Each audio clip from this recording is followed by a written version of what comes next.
sobre esta piedra edificaré mi iglesia.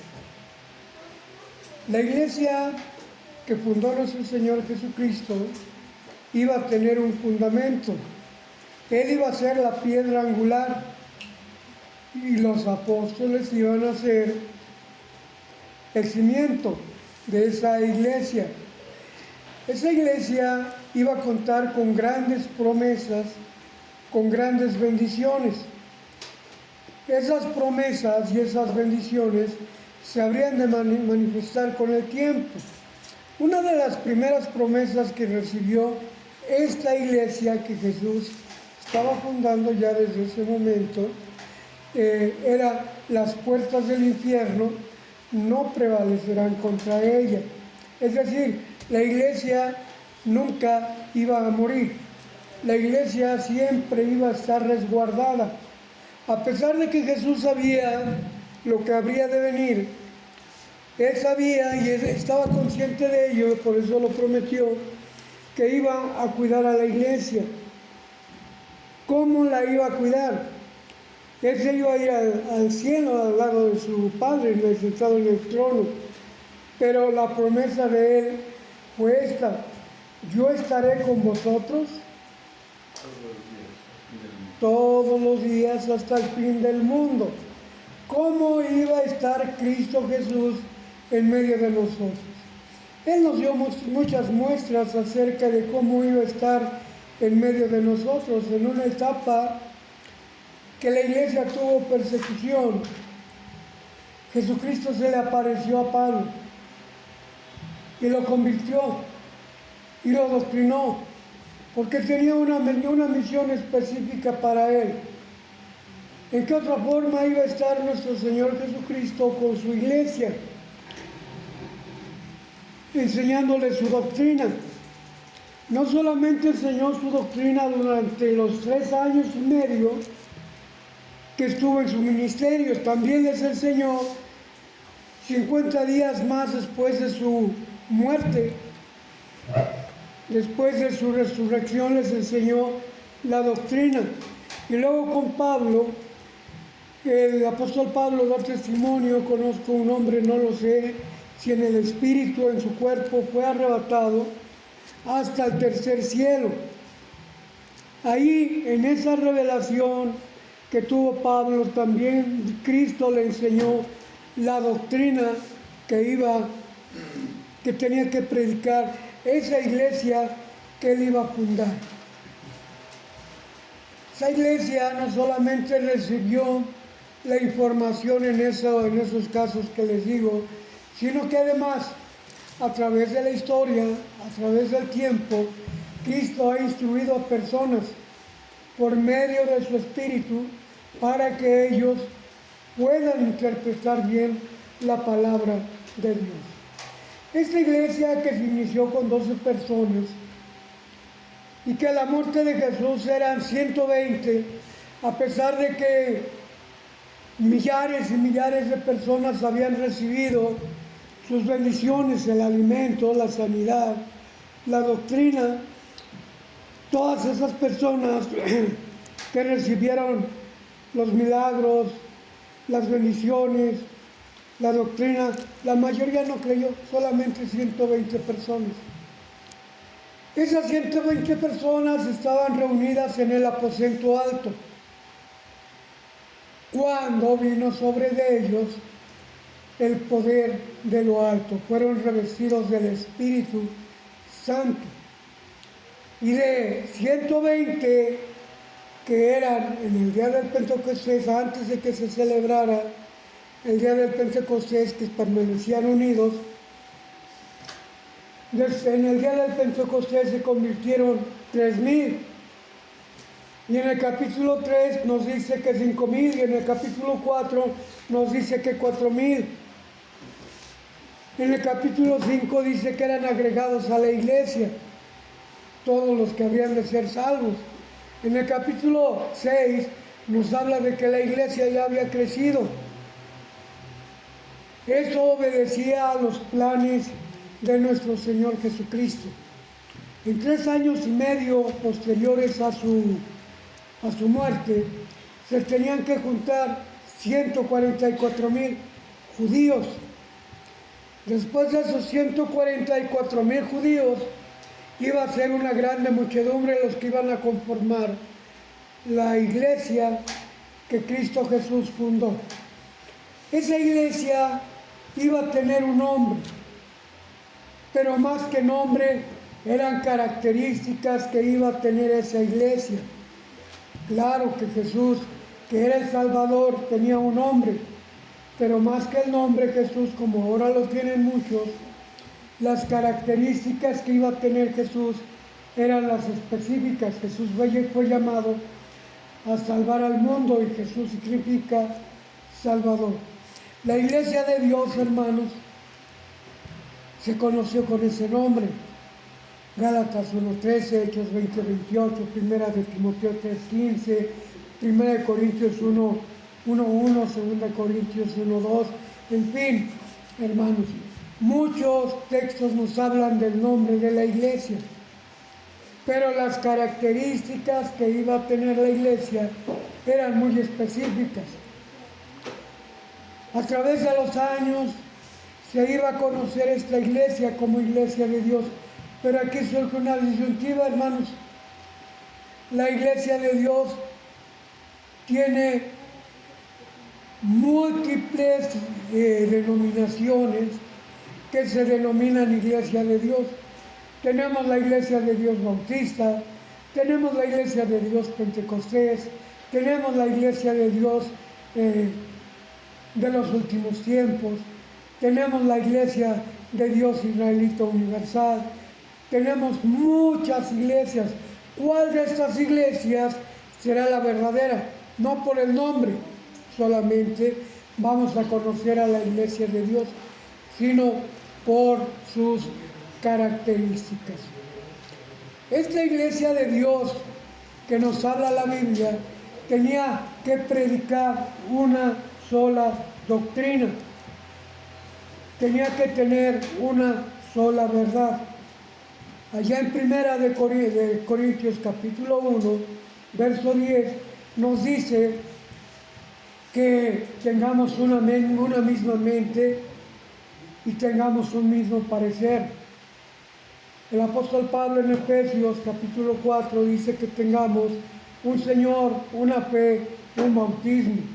Nuestro Señor Jesucristo había puesto como antecedentes que sean uno solo, como tú y yo, oh Padre, seamos uno solo.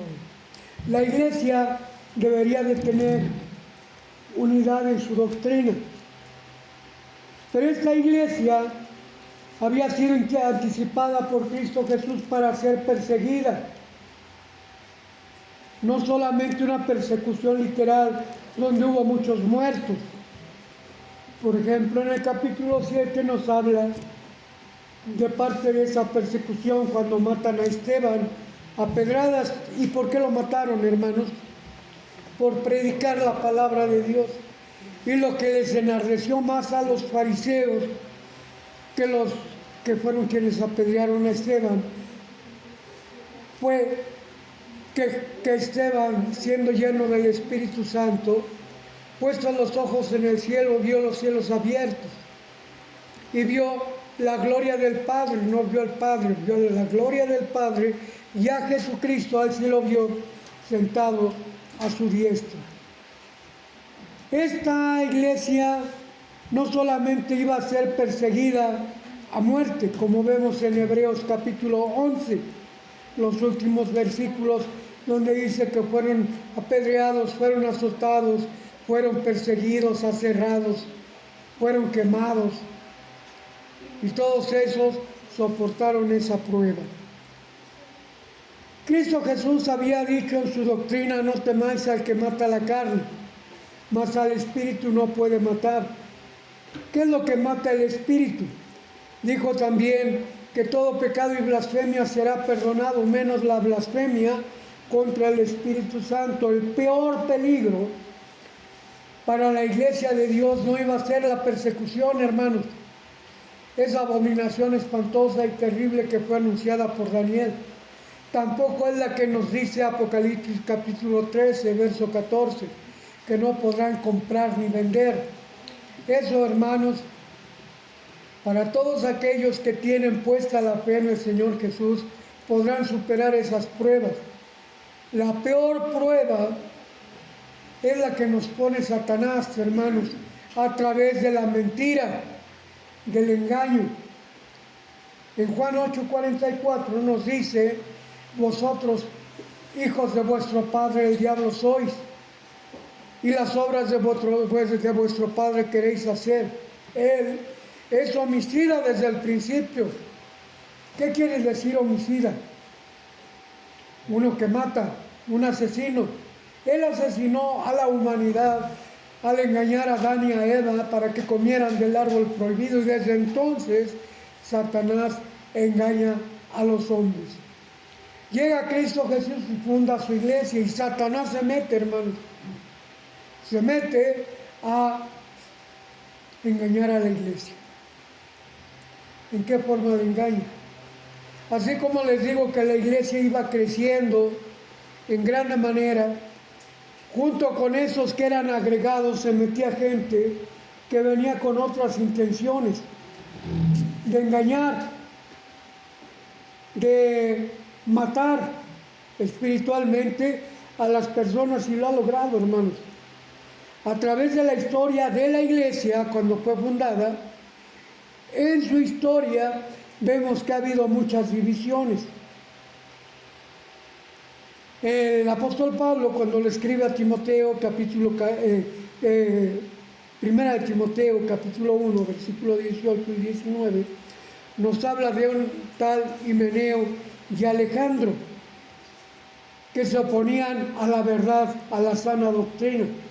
En la segunda epístola, Pablo reitera a estos personajes, y ahí dice: su palabra carcome como gangrena. La iglesia mantenía una unidad, a pesar de los problemas que había, como nos dice allá en Hebreos, en Hechos capítulo 6, verso 1, en que hubo murmuraciones entre los griegos y los judíos, porque decían que sus viudas eran menospreciadas. Hubo disensiones, pero las disensiones más grandes fueron las que se empezaron a introducir doctrinas ajenas. En aquel tiempo hubo diversas doctrinas que se introdujeron en la palabra, en la iglesia de Dios. Por ejemplo, el apóstol Pablo en 1 Timoteo 1, cuando habla de Himeneo y Fileto y Alejandro, y en 2 de Timoteo capítulo 2, verso 16 en adelante, que nos habla de Himeneo, de Fileto, de Alejandro el Calderero, que hablaban cosas en contra de la sana doctrina. Estos, Himeneo y Fileto, no formaban parte de la iglesia originalmente. Esos fueron agregados y, sin vergüenza alguna, empezaron a meter otras doctrinas. Pero no solamente ellos, sino también los judíos que supuestamente se convertían al Evangelio. Gálatas capítulo 1, versos 5 y 6 y 7 nos dice: estoy maravillado de que os hayáis cambiado a otro evangelio. Y no que haya otro evangelio, sino que algunos lo pervierten para su propia perdición. En el capítulo 2 de esa misma epístola que escribe Pablo, dice que nos debemos de cuidar de los falsamente llamados hermanos, que se introducen entre nosotros metiendo otro tipo de doctrinas. Eran judíos, querían judaizar a la iglesia, querían que se circuncidaran, querían que guardaran el sábado como lo guardaban los judíos, no como lo había enseñado nuestro Señor Jesucristo. Querían que guardaran el sábado como aquellos, y se introdujeron en la iglesia para engañar a los hermanos. Por eso Pablo hace tantas observaciones. 1 Corintios 1:10, como ya lo vimos, que todos tengamos una misma mente y un mismo parecer. También dice En Efesios 5, versos 4 y 5, 5 y 6, dice que debemos de tener un Señor, una fe y un bautismo. Una misma predicación. Debemos de mantener la fe. Eso es lo que estaba anunciado para la iglesia de Dios. No crean entonces con esto que el camino de la iglesia de Dios iba a ser fácil. Iba a ser muy difícil, pero eso sí, hermanos, iba a tener todas las bendiciones que Cristo había predicho para la iglesia. Y sobre todo la última, que nos dice que las puertas del infierno no prevalecerían contra ella. En la actualidad, hermanos, se han metido diversas doctrinas dentro de la iglesia. Recientemente, en el año de 1960, la iglesia estaba unida y se llamaba Iglesia de Dios. Pero hubo un grupo de 7 personas que predicaban otra doctrina, y a pesar de que hubo concilios donde se les trató de convencer, ellos se apartaron y formaron otra iglesia que se llamó, o se llama hasta la fecha, Iglesia de Dios Israelita Universal.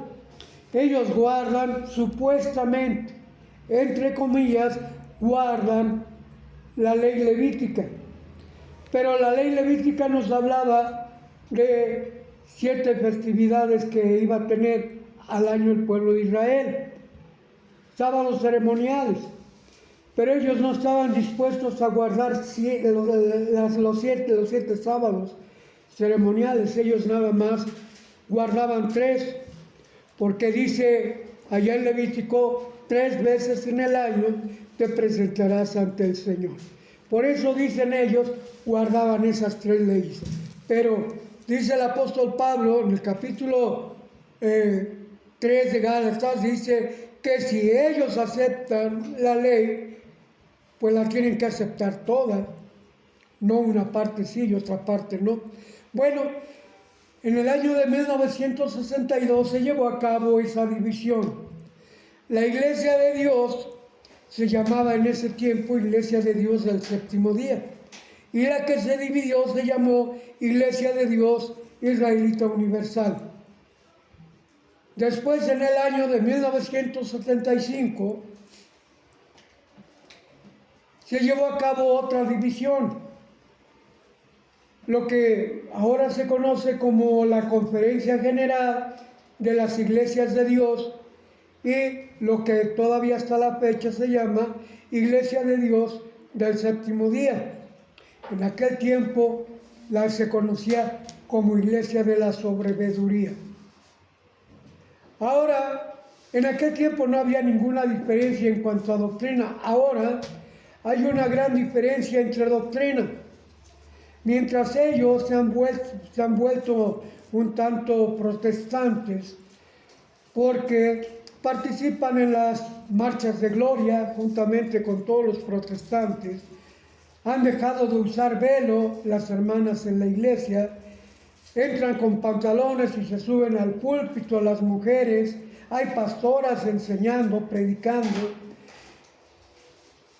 aplauden como los pentecosteses cuando cantan, bailan dentro del templo.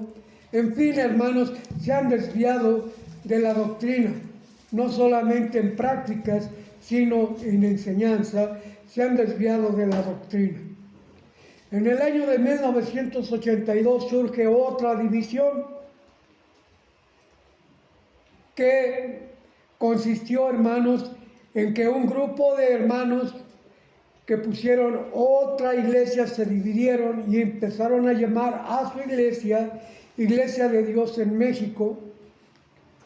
Se dividió y la Iglesia de Dios, la conferencia, siguió adelante a pesar de esa división. Ellos empezaron a predicar otra doctrina, hermanos.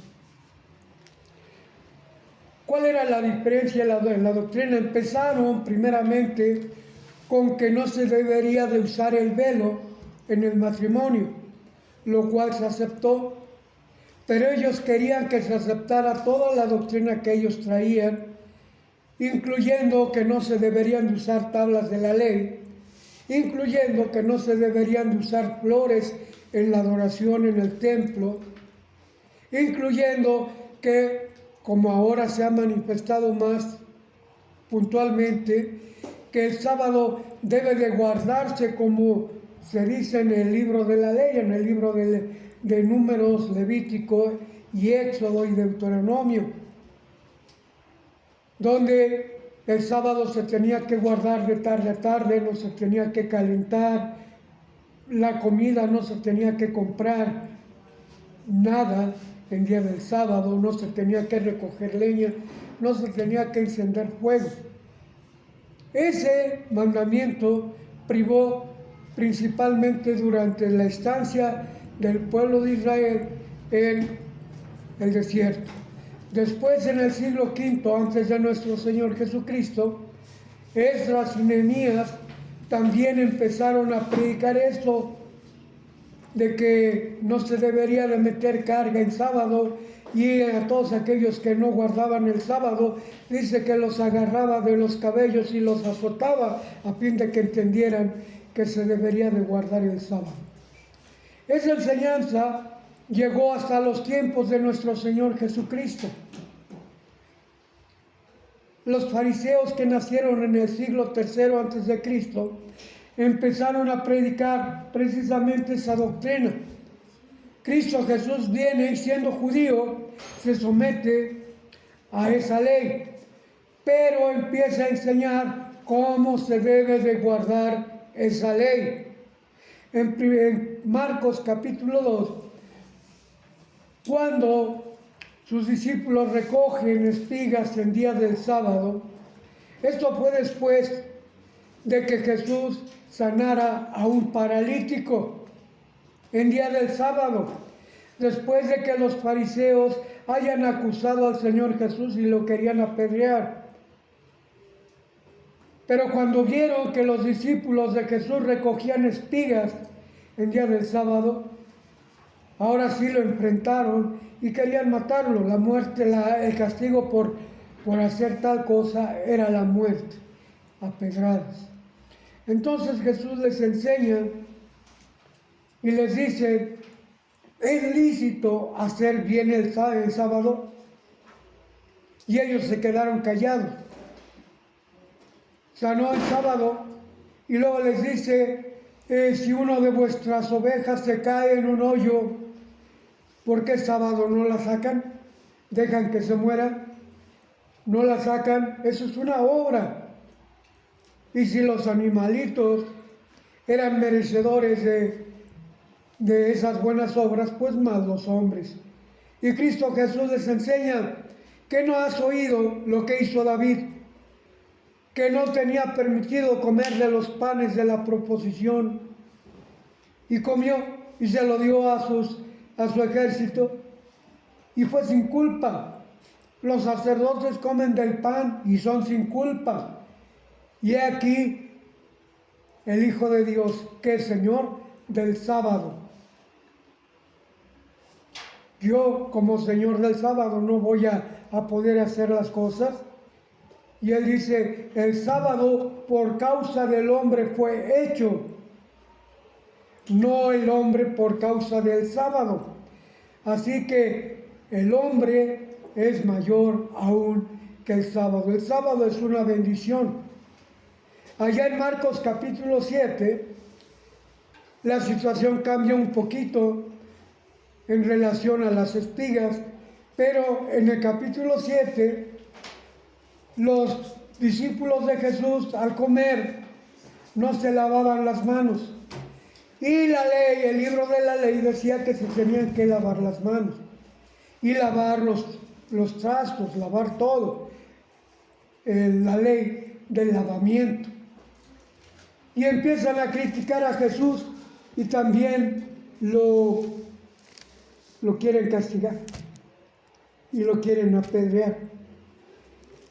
Y Jesús les lanza una enseñanza que llega hasta nuestros días. Este pueblo de labios me honra, mas su corazón lejos está de mí, enseñando como doctrinas mandamientos de hombre. Ahora bien, si Jesús nos vino a enseñar cómo se debería de guardar el día del sábado, ¿por qué dentro de la iglesia surgen recientemente, de unos 10 años para acá, 11 años para acá, surge un movimiento que ha ido causando divisiones en las iglesias, que predican en las iglesias de Dios sin ninguna restricción y sin ninguna autorización, empiezan a predicar que no se debe de calentar el sábado. Y ellos mismos llevan su comida y no permiten que nadie vaya a comprar, que nadie caliente la comida. Y todos comen ahí, pero no permiten nada de esto. Esta doctrina empezó a ganar adeptos, hermanos, dentro de las iglesias, y ahora ya muchas iglesias se someten a esa doctrina. Esa doctrina no era original de la iglesia, ni cuando estaba Cristo, ni a través de la historia, ni menos ahora. Pero dentro de la iglesia se empezó a meter un grupo, a partir de hace unos, como les digo, 11, 12 años, que predican diferente. Y en sus iglesias ya no se calienta la comida, ya no se cocina, ya no se hace nada en día del sábado, porque la ley decía que se tendría que apedrear. Ahora bien, la ley decía también que nadie podía caminar más de un día del sábado, que equivalía aproximadamente entre 1200 metros y 1300 metros. Caminando más de esa distancia estaban infringiendo el sábado, igual que si recogieran leña, igual que si calentaran comida, igual que si cocinaran. Era la misma pena, apedreados. Y yo pregunto ahora en este tiempo a aquellos que tienen este tipo de enseñanza. Tú dices que no se debe de comer, de calentar la comida el sábado. Tú lo dices. Pero ¿cuánto tiempo caminas de tu casa a la iglesia? Yo preguntaba al ministerio y decía un hermano, se agarraba la cabeza y decía, uy hermano, yo tengo que caminar 30 kilómetros. ¿Cuántos kilómetros tienen que recorrer estos hermanos para llegar al templo? Pero dicen, ya no camino, tengo carro, o hay peceros, o hay metro, o hay aviones, y así llego a donde voy a adorar a Dios. Hermanos, ¿qué es lo que decía la palabra de Dios? Ni tú, ni tu siervo, ni tu sierva, ni los hijos menos, la familia menos, ni tus animales, ni tu bestia, ni tus extranjeros deben de hacer nada el sábado. Si manejamos un carro, ¿estamos trabajando, sí o no, hermanos? ¿Estamos caminando, sí o no? Ok, yo no voy a manejar, pero tomo un taxi. ¿A quién ponemos a trabajar? Al taxista. Estamos infringiendo el sábado. Tomamos un pecero y estamos infringiendo el sábado. Entonces, ¿por qué queremos judaizar? ¿Por qué queremos enseñar estas cosas en la iglesia? Y han causado división. Muchas iglesias de Dios, de la conferencia de la iglesia de Dios, ahora ya no ponen tablas, porque dicen que es idolatría. Me hicieron llegar, hermanos, una fotografía donde no usan tablas. Tienen unas cortinas muy bonitas, hermano. Quitaron las tablas y pusieron las cortinas.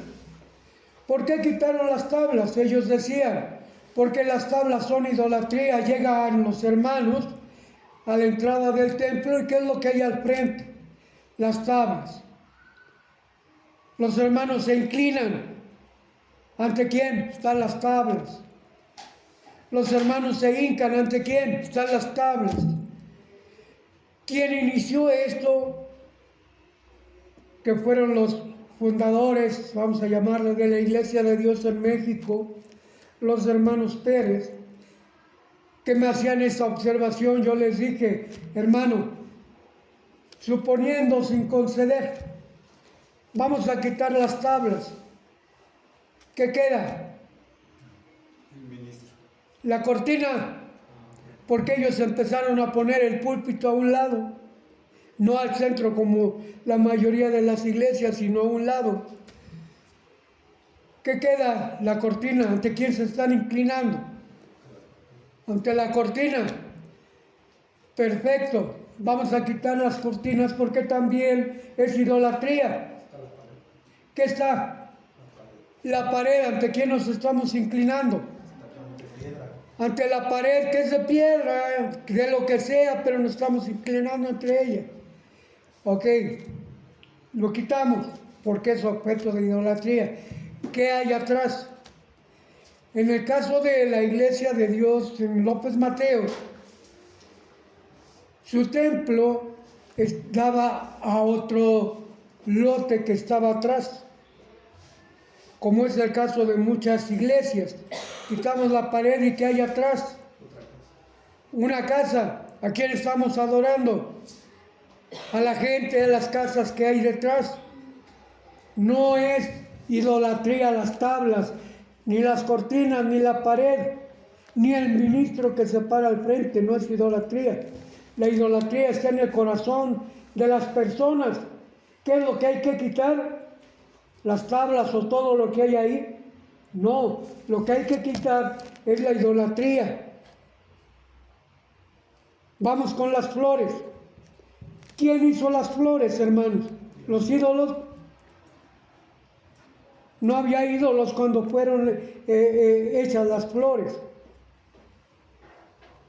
Sin embargo, Caín presentó en su ofrenda frutos de la tierra. La tierra no solamente da frutos, ¿qué más da?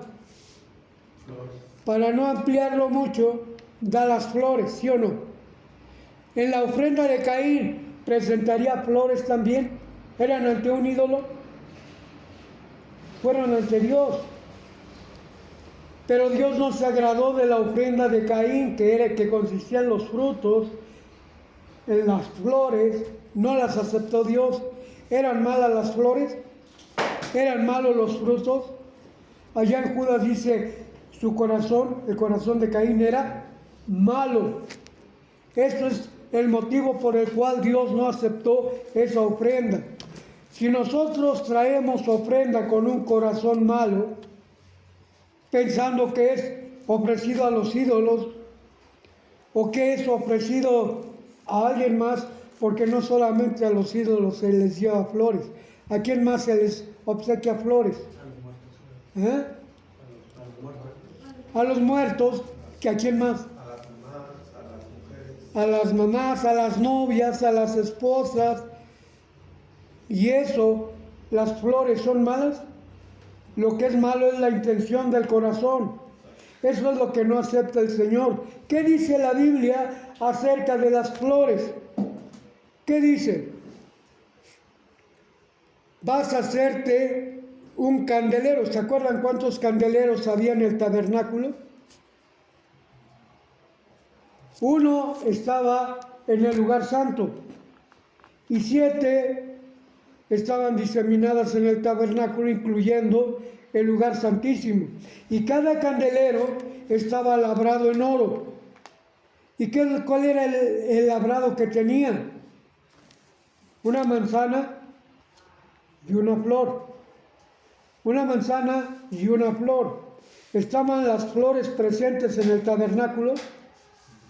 Dios, en el desierto no había flores, ¿verdad? No había dónde sembrarlas ni dónde comprarlas. Pero sí hubo el mandato de que hubiera flores en el tabernáculo. Y no solamente en los candeleros de oro estaban las flores. Abran su Biblia, por favor, en Hebreos capítulo 9. y ayúdenme a leer el versículo, del versículo 1 al versículo 4. Mientras lo hacen, hermanos, quiero recordar que las flores no fueron de origen idolátrico, como ellos tratan de demostrar. Las flores fueron hechas por Dios para Él, como una ofrenda. La Biblia nos habla en muchas citas de flores, en Cantar de los Cantares, en el libro de los Salmos, en el libro de Job, porque las flores son obra de Dios. Y si nosotros se las dedicamos a Dios con todo el corazón, ¿Dios no aceptará nuestra ofrenda? Claro que la acepta, porque no es malo una flor, lo que es malo es nuestro corazón. ¿Ya tienen Hebreos 9, 1 al 4? Léanlo, por favor. Fuerte. Tenía empero también el primer pacto reglamentos del culto y santuario mundano, porque el tabernáculo fue hecho. El primero, en que estaban las lámparas y la mesa y los panes de la proposición, lo que llamaban el santuario. Tras el segundo velo estaba el tabernáculo, que llamaban el lugar santísimo, el cual tenía un incensario de oro y el arca incensario de oro y el arca del pacto cubierta de todas partes alrededor de oro, en la que estaba una urna de oro que contenía el maná y la vara de Aarón que reverdeció y las tablas del pacto. Muy bien. Dios propició la idolatría al tener un arca de madera cubierta de oro. Él quería que se alabara o se adorara el arca del pacto. ¿Cómo se le llamó al arca del pacto? El arca del testimonio. Porque ese iba a ser testimonio de todo el poder que Dios iba a manifestar en ese aparato, en esa arca. Y dentro del arca, ¿qué había? Una urna que contenía el maná. ¿Era objeto de adoración esa urna? ¿Era objeto de adoración ese maná? No, era el recordatorio del poder de Dios que alimentó durante 40 años a Israel. ¿Qué más estaba? La vara de Aarón, que reverdeció, y no solamente reverdeció, sino floreció también. La vara de Aarón era o debería de ser objeto de idolatría. No, pero estaban en el tabernáculo, en la casa de Dios, pero no para fomentar la idolatría, sino para testificar el poder que Dios había tenido para con el pueblo. Así es que concluimos que ni el sábado, ni las tablas, ni las flores, ni el maná, ni el arca del pacto, nada que haya en el templo debe de ser digno de adoración. El único que es digno de adoración, ¿quién es? Dios. En una ocasión, cuando el ángel que es enviado a Juan termina de dar su testimonio, Juan, lleno de fervor, lleno de reconocimiento a Dios, porque a través de ese ángel Dios le había revelado toda la verdad de lo que iba a acontecer, se quiso hincar ante el ángel, lo quiso adorar, y ¿se acuerdan qué fue lo que dijo el ángel? No lo hagas, teme a Dios, adora a Dios. ¿A quién es el que debemos de adorar? A Dios. Muy bien. Ya puntualizamos todos estos argumentos que se han introducido en la iglesia de Dios. No es de la iglesia de Dios. Lo trajeron quienes se agregaron a la iglesia de Dios y que están causando, ¿qué, hermanos? Divisiones. Ellos dicen, no queremos que haya divisiones. Bueno, una cosa es decir y otra cosa es hacer. Ellos dicen que no quieren divisiones, pero están logrando divisiones. Ya hay iglesias que se oponen directamente a la doctrina que venía predicando la iglesia de Dios antes de que ellos llegaran a nuestra iglesia.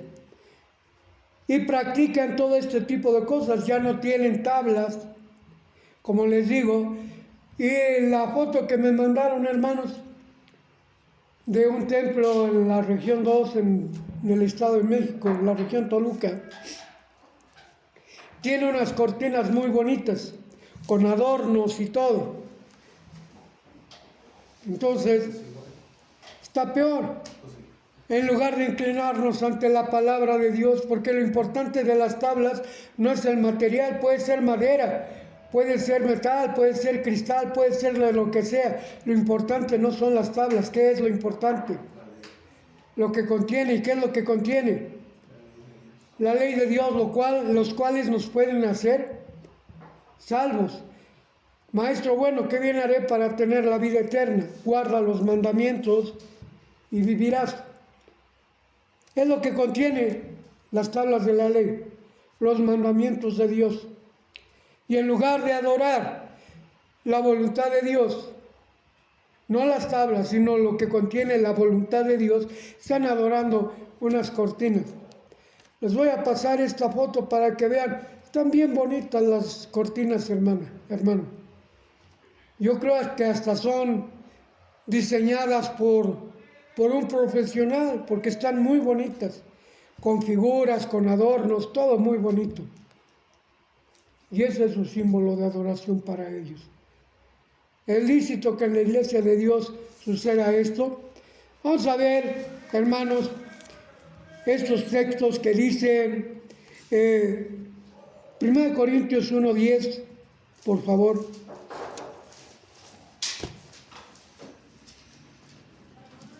Otro hermano, Efesios 4:13, perdón.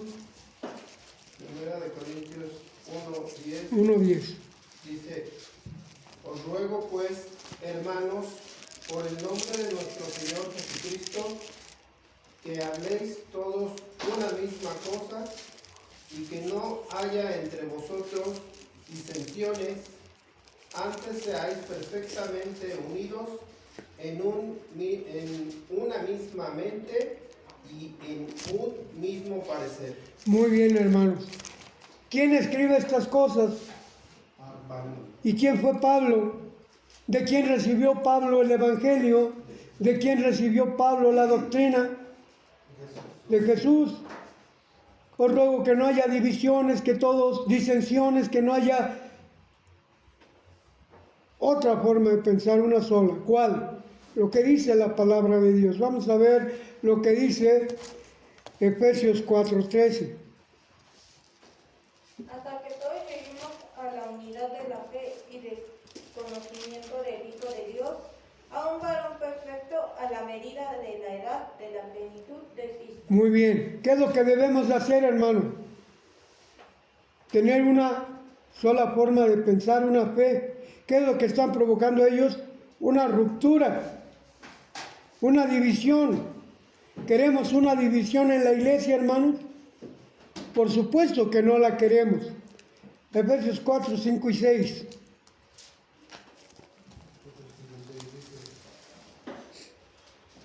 Un cuerpo y un espíritu, como sois también llamados a una misma esperanza de vuestra vocación, un Señor, una fe, un bautismo.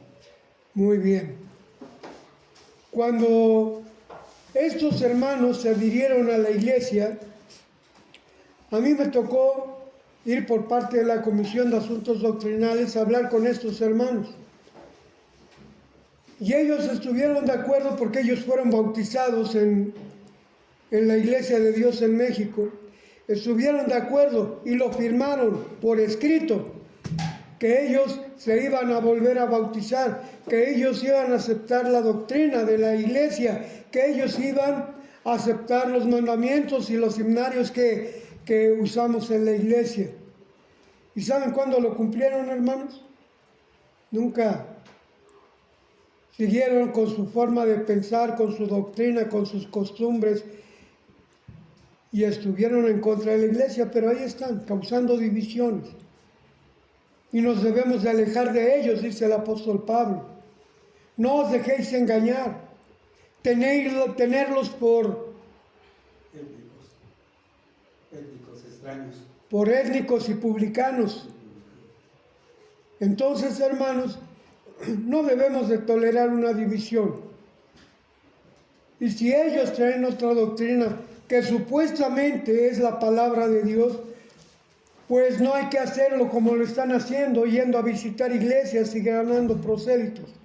Dice Juan capítulo 10, verso 1, el que no entra por la puerta, ladrón y robador es, y no perdona al ganado, dice ahí en Juan 10, del 1 al 5, y no perdonará al ganado. Ellos se introdujeron no por la puerta. Si se hubieran introducido por la puerta, hubieran cumplido lo que ellos firmaron para hacer. Pero no, entraron engañando. Nunca se quisieron sujetar. Ni guardaron la unidad de la doctrina, ni guardaron la unidad de la fe, ni tuvieron el testimonio de nuestro Señor Jesucristo.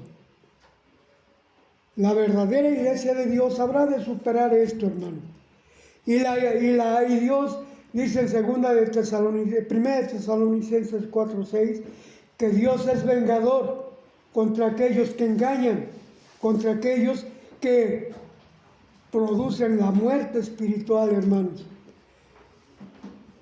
Tengamos cuidado con esto. Ni ser engañadores, ni dejarnos engañar. Y formar parte de la verdadera iglesia que tiene las promesas, la sana doctrina, la fe y el testimonio de Jesús que nos llevarán a la vida eterna. Por último, Apocalipsis capítulo 14, versículo 12. Ahí dice el ángel que le está revelando a Juan. Ahí dice, aquí está, refiriéndose a los 144,000. Aquí están los que guardan los mandamientos y tienen la fe y el testimonio de Jesús. Quienes se dejan engañar se perderán, hermanos, y aquellos que engañen será peor. Espero que esta palabra no llegue solamente a ustedes, sino que llegue a mucha gente y que tenga la capacidad de pensar, de decidir, seguir a Dios o a los hombres. Es menester obedecer a Dios antes que a los hombres.